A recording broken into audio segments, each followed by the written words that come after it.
My name is Jeff Gedman with American Purpose, and we have a real treat in store.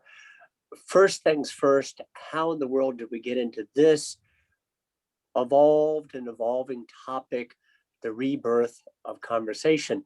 This stems from a conversation I had before Christmas with Vartan Gregorian, the president of the Carnegie Corporation, former president of Brown University, New York Public Library, who said to me, "You really have to do something with American Purpose on the death of conversation."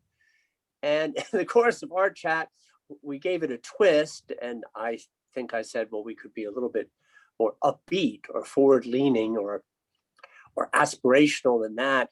And so we had a title without speakers. And then Craig Kennedy and I chatted a little bit, and we thought, my gosh, if we could get Azar Nafisi and Zena Hitz to speak to this, whatever it is they have to say, we're eager and we're going to listen and we're going to learn something. Craig Kennedy is a senior fellow with American Purpose. He is a trustee and a close friend and advisor. And so it's my job to turn it over to you, Craig, to introduce our speakers, set the stage, and manage the conversation. We have a hard stop at 1 p.m. Eastern, so it's going to be a fabulous 58 minutes. Thank you all, and Craig, over to you. Okay, thank you, Jeff, and it's terrific to see what a great group of people we have on here, especially Frank Fukuyama, who is very important to American Purpose in all ways. It's really a treat today to host a conversation about conversation with two award-winning authors. The first is Azar Nafisi, who became famous for her book, Reading Lolita in Tehran. Very distinguished teacher, and I would say conversationalist if you ever look on YouTube at her various interviews and interactions with people. While she's most well known for her book on Tehran, I would urge you to read The Republic of Imagination, which is her tribute to the United States and what the kind of American principles mean. Our other participant today is Zena Hitz, who just wrote a terrific book called Lost in Thought. And believe me, as someone who enjoys reading just for reading, it was a marvelous piece. Many awards for it, and she's become kind of her own brand on various podcasts and YouTube channels. So our topic today is the rebirth of conversation, but it's in the context of the challenges facing liberal democracy in the United States. There's been a lot written on how increasingly Americans talk to people who only agree with them, that there are sort of silos of humanity in the United States where people are reluctant to converse, to exchange with people that have contrary views.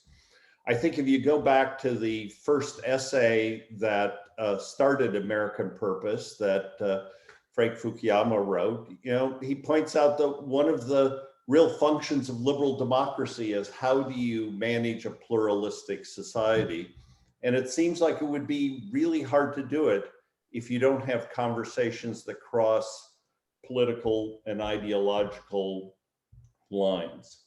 So what we're going to do today is kick off a conversation. I'm going to go to Azar first for her thoughts on this dilemma, and then to Zena, and we'll go back and forth for probably 20 minutes or so. You can ask questions either by raising your hand or sending a chat message to me, and we'll go from there. So Azar, what is the state of conversation in the United States, and why can't we talk to one another anymore? Oh my goodness. First of all, it's wonderful to be here. Thank you, Jeff, and everyone else that made it possible. And to be with Craig and Zita, I'm really excited about that. I was thinking if you take all areas, social, cultural, political, in a society and reduce it to only one of its aspects, which is politics. And then you reduce politics again to one aspect of it, which turns out to be a sort of violent and virulent and monologue.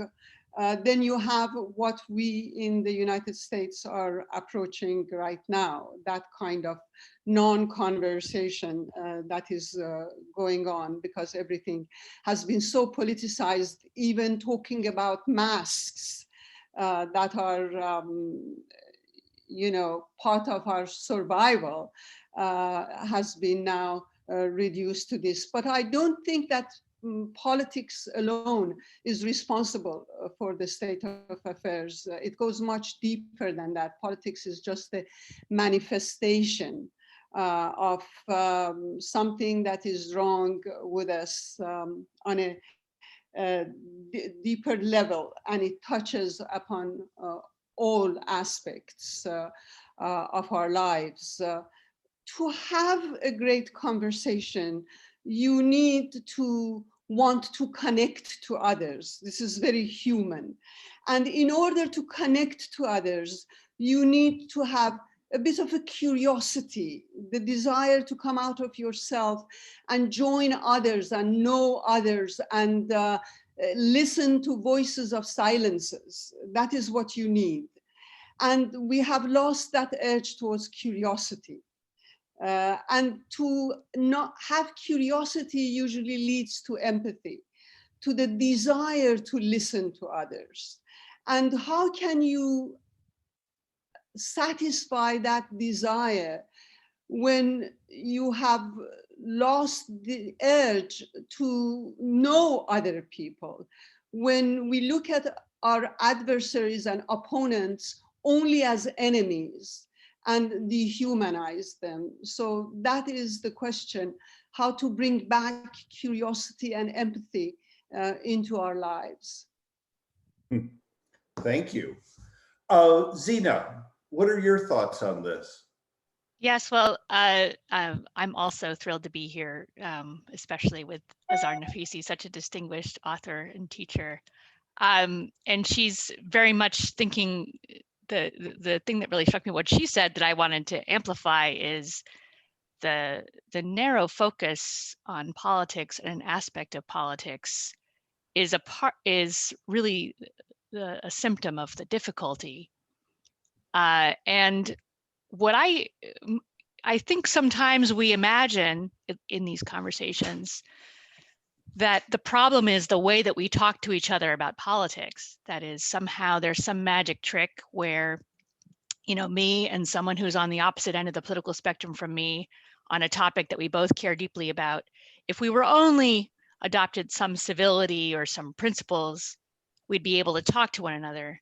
But I think that Azar has really put her finger on what I think is also the issue. It's about connecting with another human being. And I think often the best way to do that is through a common topic.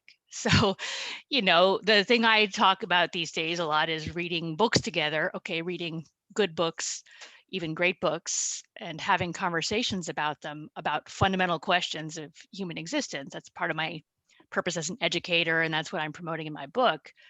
But any common topic, any human topic, can build a bridge between you and another human being, no matter who they are, whether it's house building or sports or poetry or nature or bird watching or whatever it is.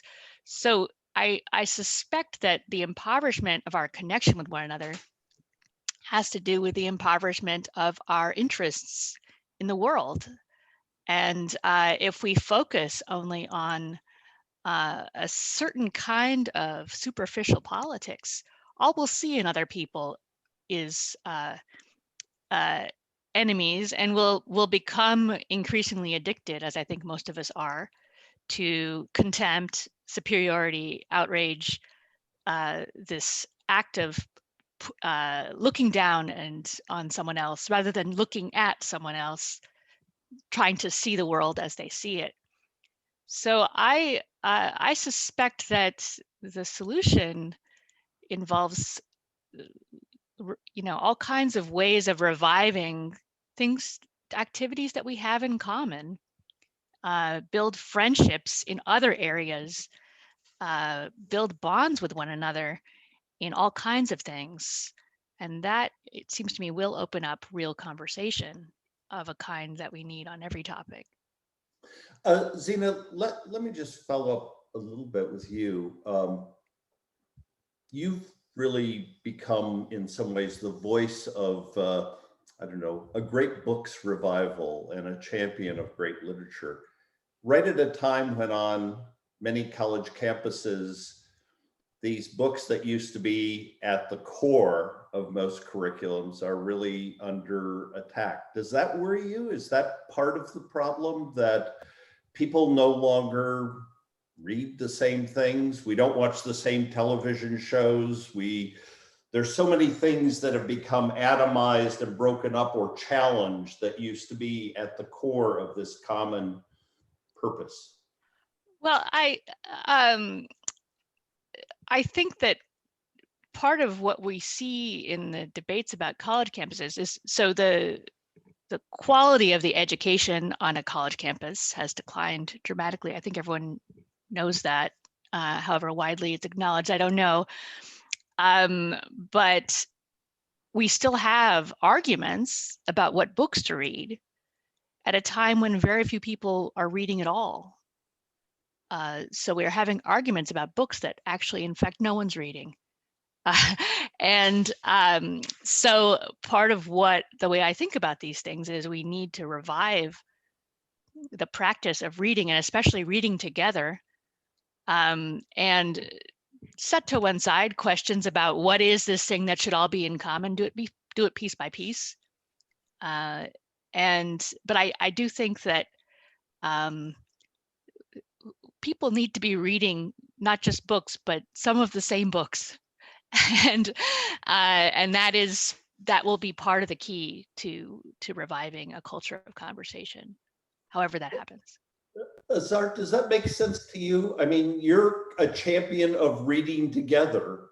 You wrote a whole book about it. Does this make sense to you? It makes sense to me and resonates with me, and I love what Zita said. So thank you for bringing that to our attention. Actually, last night I was working on my new book, and I came up with a quotation from Fahrenheit 451. As you know, in that world, they fire department firefighters, instead of quenching fires, lit fires to books. So it's about burning books. And there is a quotation that I thought it would be relevant to today, from the fire chief. He says, if you don't want a man unhappy politically, don't give him two sides to a question to worry him. Give him one. Better yet, give him none. And that is the whole point. And in that book, people don't read anymore. They have these huge TVs on their walls. They like to be entertained. There is a sort of cultural and intellectual laziness that brings in this regimented form of thinking that we are plagued with today. We don't want to be bothered. And if we are ideological, everything for us is confirmed. We know where we stand, and we know that we're standing with the white hats and not the black hats, and the others are the black hats.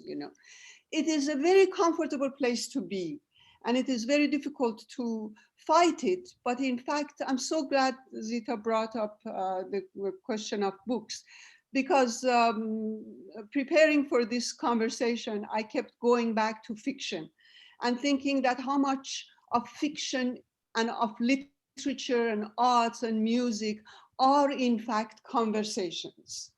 They sort of bring out and give voice to what has been silenced, and they always need an interlocutor to look at them through new perspective, through new eyes. And I was thinking actually of Jane Austen. You know, her books are full of voices. I mean, novel by nature is democratic because it is multifocal, vocal. There are so many voices in a novel in constant conversation with one another. And with Jane Austen, negative characters, she doesn't have characters that she wants to eliminate, but she has characters that she laughs at, like in Pride and Prejudice, Mrs. Bennet, Mr. Collins, Lady Catherine de Bourgh. All these characters that we laugh at are characters who don't listen, are characters who carry on a conversation, are characters who only see themselves. And just the act of reading and what Zita was talking about, sharing this reading in itself is an antidote against that sort of regimentation that I'm so scared of. And living in the United States of America, so many times I'm reminded of the Islamic Republic of Iran, unfortunately. Yes, I agree with her. Okay, we're going to turn and try to have a group conversation in just a bit, but I want to ask one last question to our two colleagues here. I have to say, you've really depressed me. You know, is there anything hopeful out there that says that this situation can be reversed? That a conversation among people who have different perspectives and different ideas can really be revived? People aren't reading books. They're not sharing in kind of a common purpose. Is it only going to get worse? Start with you, Zena. No, I think your depression and hopelessness is not justified. I mean, I have a dark view of the world also, but we're not trapped on steel rails that are driving us in a particular direction. We have choices to make. So sure, people read less. So we need to build, and the institutions that have supported reading in the past, namely universities, are failing significantly. So we need to find ways to get people to read. And we have, truthfully, I'm very anti-technology, but we have all kinds of ways of connecting with people who might want to read together, of forming organizations that are informal. This is where reading began. It didn't, you know, this reading as a part of common life. I suppose it probably really begins in religion, but the secular version of it begins with grassroots intellectual movements. It begins with people getting together in their spare time and reading and thinking about it. So we, you know, those of us who have a voice or a platform or a space just need to start talking about how to do this. And the thing that really gives me hope is what I know from my own experience and from many conversations, which is that what Azar is talking about, which is right, that there's this love of distraction and a comfort in distraction, but there's also anxiety and depression in distraction, and there's a kind of bleakness in it. And I think anyone knows that there are wholesome activities that are really fulfilling. And what we need are forms of community, however informal, that help us to be good, that help us to be the kinds of people that we want to be. And that's just something that has to be built, maybe little by little, but it has to be built. But there's no reason to be despairing about it. There's, in my experience publishing this book and getting to know people who work in this area, there are things happening all over the world, which are extremely encouraging to me. It may not look the way that we think it's going to look, but it's not about painting a big picture. It's about finding the people where you are who can be offered some different way of doing things. Azar, am I too negative, too depressed? Well, I am I'm not optimistic, but I'm hopeful in the Václav Havelian definition of hopeful. He talks about being hopeful does not mean waiting for rewards or for success, but being hopeful is doing something because it has meaning and because it makes sense to you. And that sense, I am very hopeful. You remember that I come from a culture where, not a culture, actually, the culture is exactly opposite to what the dominant politics in Iran. I come from a totalitarian theocratic state where writers have been killed, where readers for the books they read could be harassed and jailed, and all sorts of things be done with them. But the interesting thing to me is when people were deprived of their most basic rights, where they turned to was, you know, when you reach that point, you almost lose hope in humanity. And once you lose hope in humanity, you instinctively turn to those achievements of humanity that celebrate life, that celebrate being human. And that is when you go back to works of imagination and ideas. That is why you need books.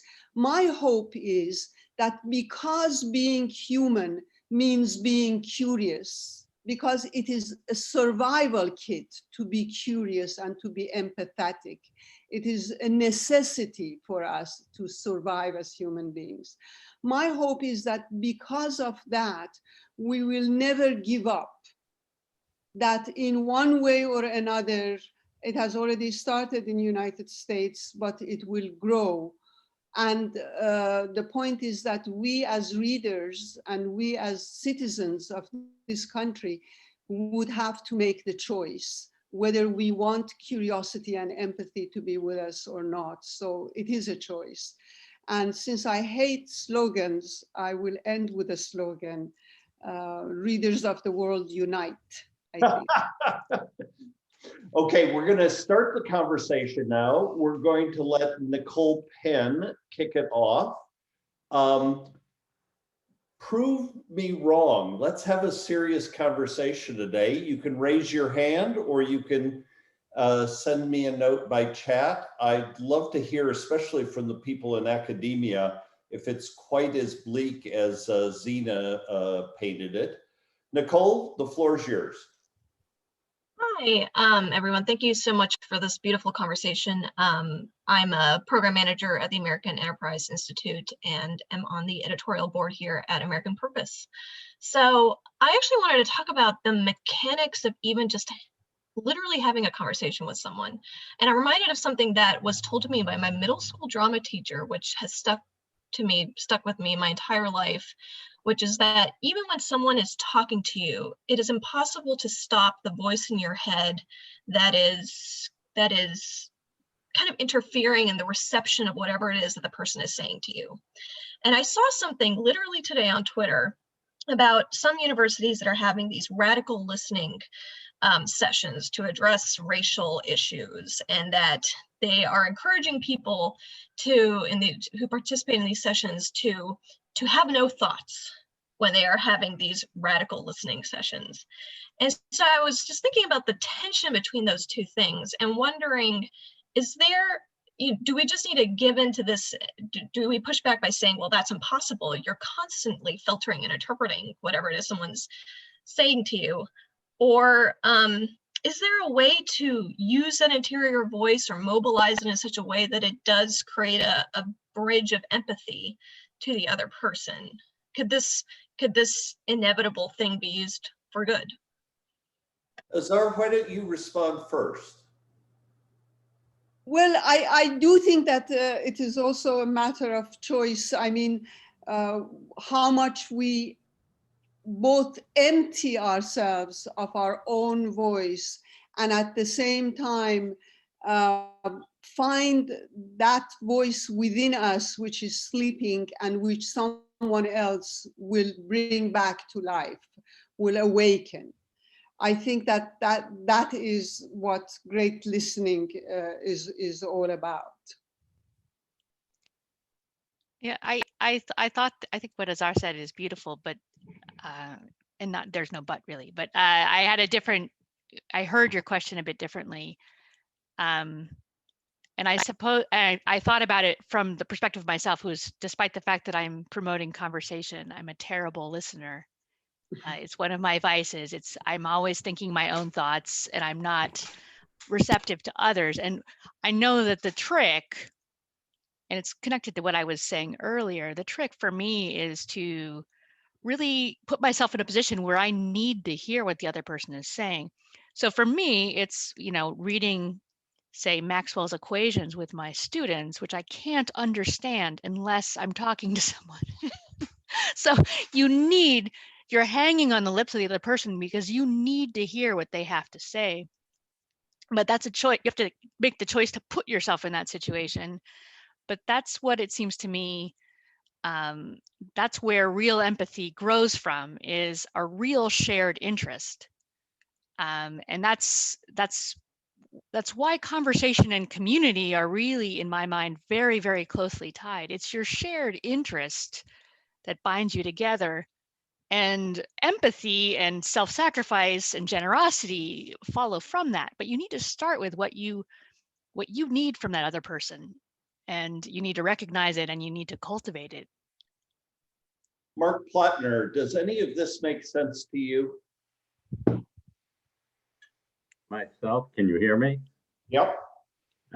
Yes, it makes very good sense. Hi, Azar, how are you? Hi, it's so wonderful to see you, Mark.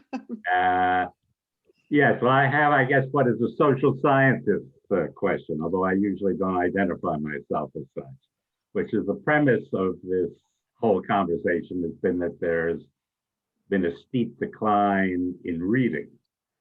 And that seems right to me, but I'm wondering, is there data on this? Do we know in some way that we can assert this to be true? I mean, one could find anecdotal evidence going the other way. It does seem to me, based on people I know at least, that there's a proliferation of reading groups of one kind or another. And so is there any evidence about all this? I'll go first. I don't have evidence apart from anecdotal evidence. So there might be out there, but I'm just speaking from my own experience. I don't have any evidence either. And one problem is, of course, places where I speak or people I connect to, they already are. I mean, those are the people I usually connect to and meet. So here's my shortcoming, that I don't know about it more than that. So I'd like to turn it to Avi Kumar. If you don't mind asking it directly, your question. Hi, Ms. Hitz. Hi, Mr. Kumar. This is my student. Ah, But he's not a plant. He's not a plant. I don't know. I have no idea. I have no idea what he's going to ask. No idea. Well, I was going to ask, since you mentioned Maxwell's equations, I was going to ask if, given that science is now one of the battlefields of our culture wars, how can a sort of liberal artsy conversational approach save and perhaps strengthen science? Save, you said? You said save, yeah, and transcend science? Yeah, that's right. Yeah. Why should it save or transcend science? It could have a dialogue with science. And, at some point, I think both literature and arts and humanities, as well as science, are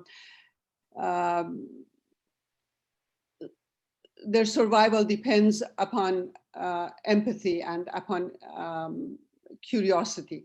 Science needs to be neutral and not impose its own presuppositions on the reality that it investigates. So curiosity is a given for science. It is always an investigation. And we can say the same thing about literature and arts, that they are also they have to come, as a writer, you have to come out of yourself and go under the skin of so many different characters that you create. But maybe I didn't get the question. Zena would. Well, I think you did. I was going to just, oops, my sound just went out. Can you hear me still? Yeah. Okay, Yeah, good. you're fine. So I was just going to amplify what you said, that is that science fulfills a human need to know and to understand. That's an ordinary thing. That's a matter of ordinary curiosity. And so you have to take it, like everything else, out of the hands of these people who are trying to use it to control others, to dominate others intellectually or in other ways, economically, to plant the seeds of curiosity about it and provide some opportunities for people to pursue that curiosity and to learn.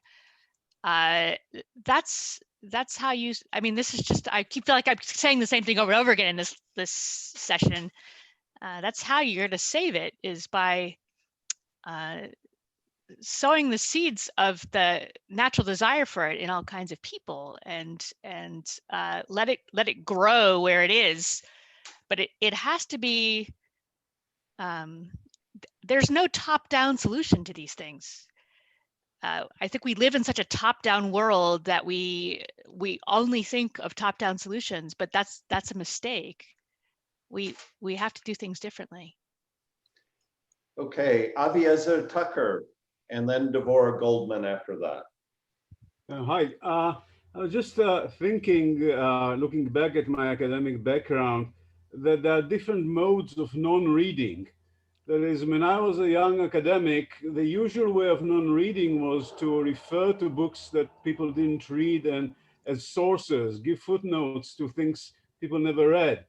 These days, the dominant mode of non-reading is to condemn something, to be negative about it, to just pick up a very one sentence, oversimplified version of something. Say, oh, he's just a neoliberal, which is a common refrain these days.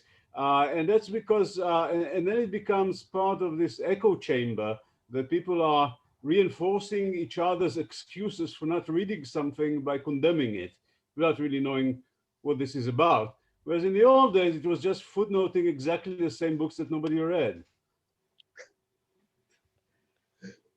That's great. I mean, you said it. The reading, if you read passionately or you are really quote unquote into it, needs that you take certain risks. It's like the Alice story. You have to have first the imagination to look at a rabbit and not just see a rabbit, but a rabbit that is wearing a waistcoat and a watch and is running and talking. And as a reader, you need to just run after that rabbit, and without asking any questions or imposing your presuppositions on that hole that she falls through, to jump down the hole. Now, the whole problem right now is that we are in a state of intellectual laziness and comfort, and we don't want to come out of our comfort zone. So the best way of doing that is, in relation to books, to become interrogators and prosecutors, rather than readers that give themselves, like Alice, unconditionally to that other world. And then if they do that, of course, they are rewarded with a new pair of eyes, you know. So I loved what you said. Thank you. Zena? Yes, I also loved what you said. I would only add, I think that there is a, this might be overly psychologizing, but I think there is a fear underneath the comfort. So in order to really, because there's a truth, isn't there, that if you're reading a book, you're open in a really open way, you're vulnerable to it. It can change you in ways that you didn't want or expect, or that you might. So it's, I think part of what is going on is it's we take these easy ways out of, you know, condemning the book, you know, bad person, bad dog, because we're not confident that what's going to happen is good. And I don't know quite how to build that confidence, but I think it does need to be rebuilt for people to be able to have the strength to overcome their pettiness and their fears and their quick condemnations. Okay, you're not making me more optimistic. We'll go to Devora, then it'll be Jose Jimenez Sanchez, and we've got a few others. So Devora. Hi, thank you. And thank you both for being here, and I'm really loving this conversation. So my question is that I know that everyone sort of loves to bash social media, and it's just an obvious scapegoat for all kinds of societal problems, but I think one of the things that it does is encourage people to read a lot, but in a way that also encourages them to forget everything they've read very quickly. So you have, you know, the character of the day on Twitter, you have, you know, the latest drama on whatever other, you know, Facebook or Reddit thread, and then people just sort of move on very fast. And I think the sort of reading you're discussing should encourage people to remember. And I think we sort of have a crisis of memory because people are so hooked on the sort of media that just pushes them to forget everything that happened 20 hours before. So how do you see a way of making memory important again in our culture? Good question. Who wants to start? Zena, would you? I'll start. Sure. I think I want to say the same thing I've been saying, which is that you have to, most people who I talk to anyway, and maybe they're a bit rarefied, but I don't think all that rarefied, they're addicted to social media. I'm addicted to social media myself, but they want something else. So people have to learn. If they're young, they have to learn it from more or less from scratch. If they're older, they have to remember, so to speak, what it's like to, it's not just about memory, it's about focus. What it's like to, because you only remember things where you're focused, where your attention is really held by something. And we are in a challenging environment. That is, people make lots of money off of us not focusing. So again, we need to leverage that discontent that I think most people have. They want deeper experiences. They want to a richer kind of life than social media is giving them, and to leverage that and to build common activities that will help us to discipline ourselves, either rediscipline ourselves if we're older, or to discipline ourselves for the first time if we're younger. Well, I was thinking it's so ironic that people forget so soon what they read, because the whole idea of books is to become guardians of memory. I mean, literature and arts are conclusive evidence that we have lived. And so we need to maybe do what Zena was talking about before. What you read, you need to share. You need to do something about it. And one way of remembering is talking about it, whether writing about it or talking to other people, have a book group. There are different ways of doing it. But with what you read, you need to live with it. That is the only way we remember something, to live with it. And we have to find ways of doing that. Although right now social media, and especially in regards to the young people, and is rather than enhancing this, is obstructing it. We have to talk about that, have a conversation about that as well. Okay, Jose, you're up, and then it'll be Sarah Strickland. Jose? Okay, can you me here? Could you me here? Yeah. Can you me here? Okay. I ask. You have spoken about reading the same book. My question is very short. Could be the same book, The Constitution of a Liberal Democracy? Thank you. Zena, I didn't get the last part. So the comment was, if we're going to read one common book, shouldn't it be the Constitution? Well, of course you should read the Constitution. How many people on this call have read the Constitution? A few people have, but my guess is a lot of people haven't. Anyway, Zena, what is the one book we should all read? I refuse that question. And I don't think it should be the Constitution, because the Constitution, I mean, we should all read it. We should all read it. But if there were one, it shouldn't be the Constitution. Politics is for the sake of conserving and preserving the flourishing of humanity. It's not an end in and of itself. So the books that we should be put first are the ones that really help us to achieve that fullest flourishing, that reaching out towards the biggest and the broadest things, the fundamental questions.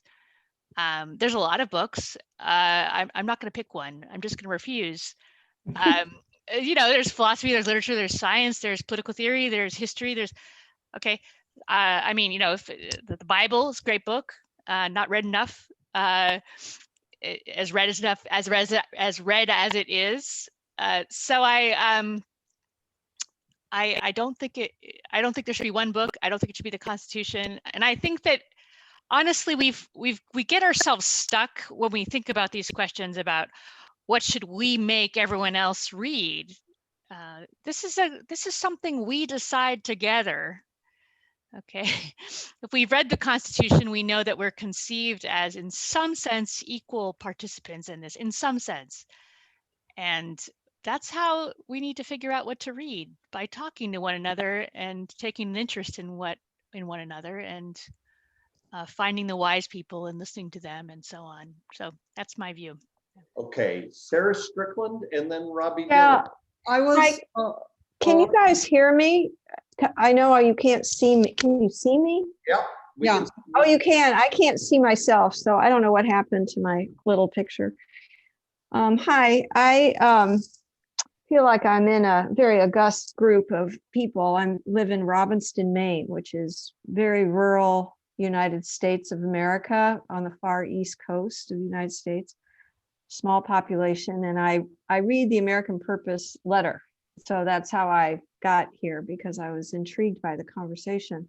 But one of the things in listening to the wonderful comments about curiosity and listening and conversation was, it struck me that part of what I have noticed over the past year in this head slamming that we have been doing with each other is that there are actually a lot of initiatives that have been started and are going on that are based in principles of conversation and listening and really active curiosity. And it takes a lot of courage to step into those, but people are. And I think that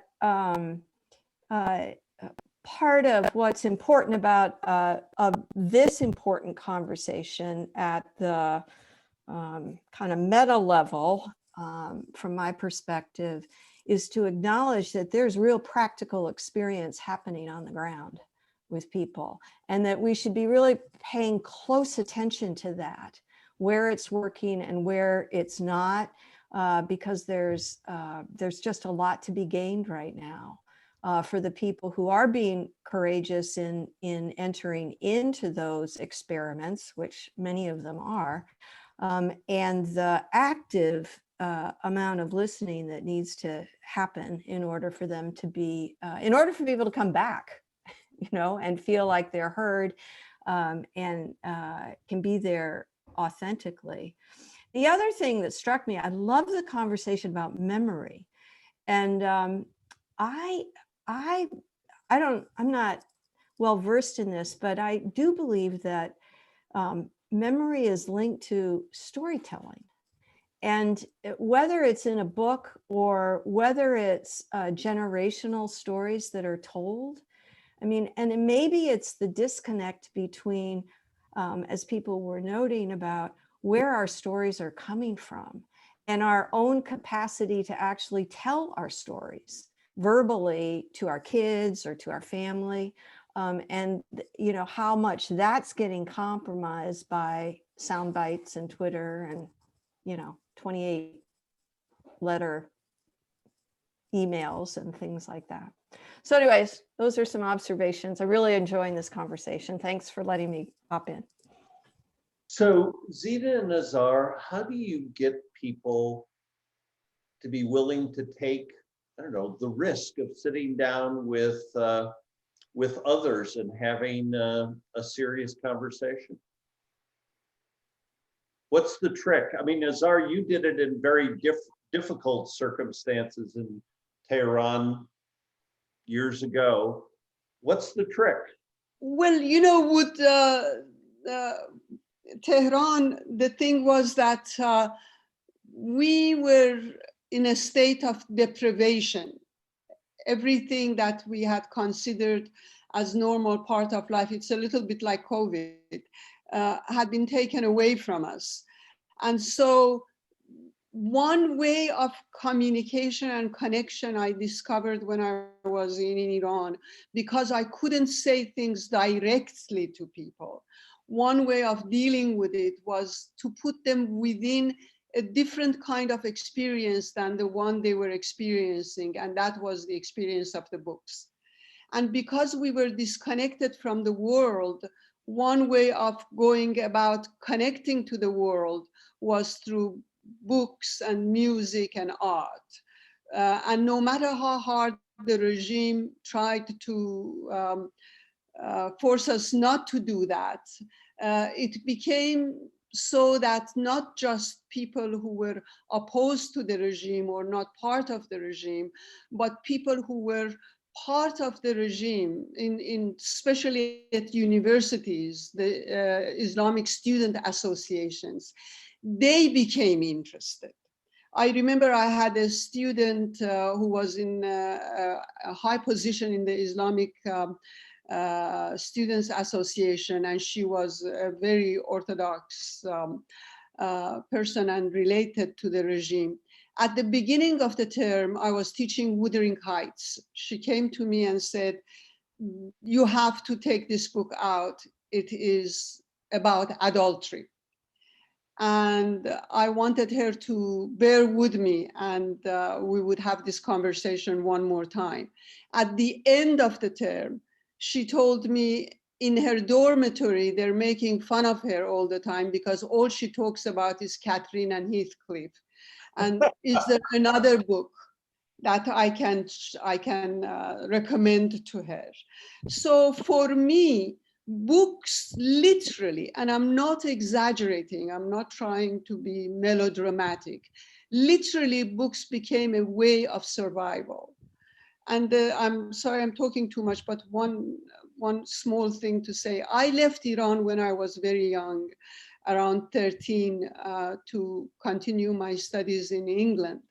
And the way I connected to my country was taking with me 3 books of poetry by Rumi, Hafiz, and this feminist, very popular poet, Furuq Farrokhzad. And at nights I would read these books and I would learn that I can lose everything I call home at the drop of an eyelid. But what I can keep with me is this portable world of literature wherever I go. And I connected to the British, and later here in America, I connected to my new homeland through books. So writers became my kith and kin, and that is how I survived. So I tell people these stories in order to reconnect to them. Zena? I don't want to, just say something very brief because that was so extraordinary and beautiful. On the one hand, stories like that are part of the way that you win people in. That is, they're not told enough, in my experience, the stories of how books and learning sustained people in the worst circumstances. But just briefly, I would add that you need to trust that this is what people want. Take confidence that people want to do this. Yeah. They have it in them to do it. And then a spirit of hospitality, a spirit of welcome. Because I think the truth is that our country is increasingly totalitarian, and part of what that does is it diminishes people. Yeah. And we need to, each of us personally, treat others with respect and with welcome, and that is itself sweetens whatever you're offering. Okay.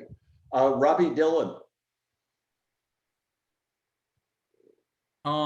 Okay, well, I'm not very good at expressing myself except in writing, but there's been a lot of talk about trust and empathy and well, other properties. And I just think it's important to acknowledge that all of these are further grounded by a kind of vulnerability that comes with the acknowledgement of our finitude, in that we can't possibly know everything. And so we are dependent on others for our knowledge. And it seems that what's happening with people reading less, and Dr. Tucker mentioned how students these days will dismiss books without even reading them. That's quite common. And it seems to me that that's all grounded in a kind of certainty, which is the exact opposite of this acknowledgement of finitude. And so in terms of education and reaching out to younger generations, I wonder how it is that we can inspire that vulnerability, that acknowledgement that you can't possibly know everything, at the same time as sort of encouraging the self-esteem of younger people and students, because sometimes those things are in tension. So I'm just wondering about that. Great question. Who wants to try it first? I think I'll just say that, sorry, maybe I should let Azar start, but first of all, stories are, what the great books are always about is human finitude. Every story that's worth anything is about human finitude. So part of what we've lost is contact with that source of what I would call wisdom, which every culture keeps for itself, knowledge of our finitude. But part of what the issue is, of course, is not just that people somehow willfully, it's not just somehow they don't know, they're ignoring it for no reason. They're ignoring it because of the vulnerability it involves, because of the fear that it invokes to take it on. So I don't know what to say apart from that you need to again exercise hospitality and offer respect and be honest. That is, show your own finitude. and invite others to do the same. There's a kind of teaching by example that can take place where someone, what did Socrates, our great leader, always do? He always said he didn't know. That's an acknowledgement of his finitude, and that's one of the reasons why he inspired 2,000 years of philosophy. So it's to acknowledge it in ourselves and pass it on to others. Azar? Well, while Zena was talking, I kept thinking of this quote, which is not the exact quote, from this wonderful East European writer, Tezevan Todorov, in Moral Extremes. I love that book, and I keep rereading it. And in one place he says, only total oblivion demands total despair. And I think that is what books do. They rescue us from total oblivion. And that is why they are guardians of memory. And there is a sort of self-righteousness to this refusal to read certain books because they're dangerous to your health. It is what Zena was talking about before. It is this fear. It is fear of both finitude and not knowing how to deal with it. And it is this fear of finding yourself in a strange land and having to change. So I think that we have to fight both of them. I don't know how, except by telling stories. For me, that is my way of doing it. There are so many different ways. How to reach the universities, that is what worries me more than anything else. Okay, so apologies to Peter Wicks and a few other people who had questions in. We're really right at the end of our time. I have to say, this has been one of the most uplifting and depressing hours I've spent in a long time. I'm not more optimistic about the state of the world, but I feel like I've been enhanced a bit by this wonderful conversation. A huge thanks to the two of you. We really appreciate it. Zena, Azar, we hope that we get you back sometime soon. And maybe then we can talk about the triumph of conversation, because we will rediscover empathy and curiosity. Many thanks, and thank you all who participated today. We are very grateful. Jeff, did you have any final comments? Well, Craig, thank you. I'll be very, very brief. Azar, you got me started on quotations in the beginning and the end. I'll leave you all with three. Ready? The first of concern and vigilance, and that is the German poet who once said, "Those who begin with banning and burning books ultimately burn people." And that was, of course, Heinrich Heine in the 19th century. The second, Sarah said in passing something about this head slamming moment that we find ourselves in. Let me turn that, if one can, Sarah, to a positive. The composer Gustav Mahler, who in summers liked to go to these lakes outside of Vienna to compose, and he was at his desk morning, noon, and night. His wife was so frustrated. He was working.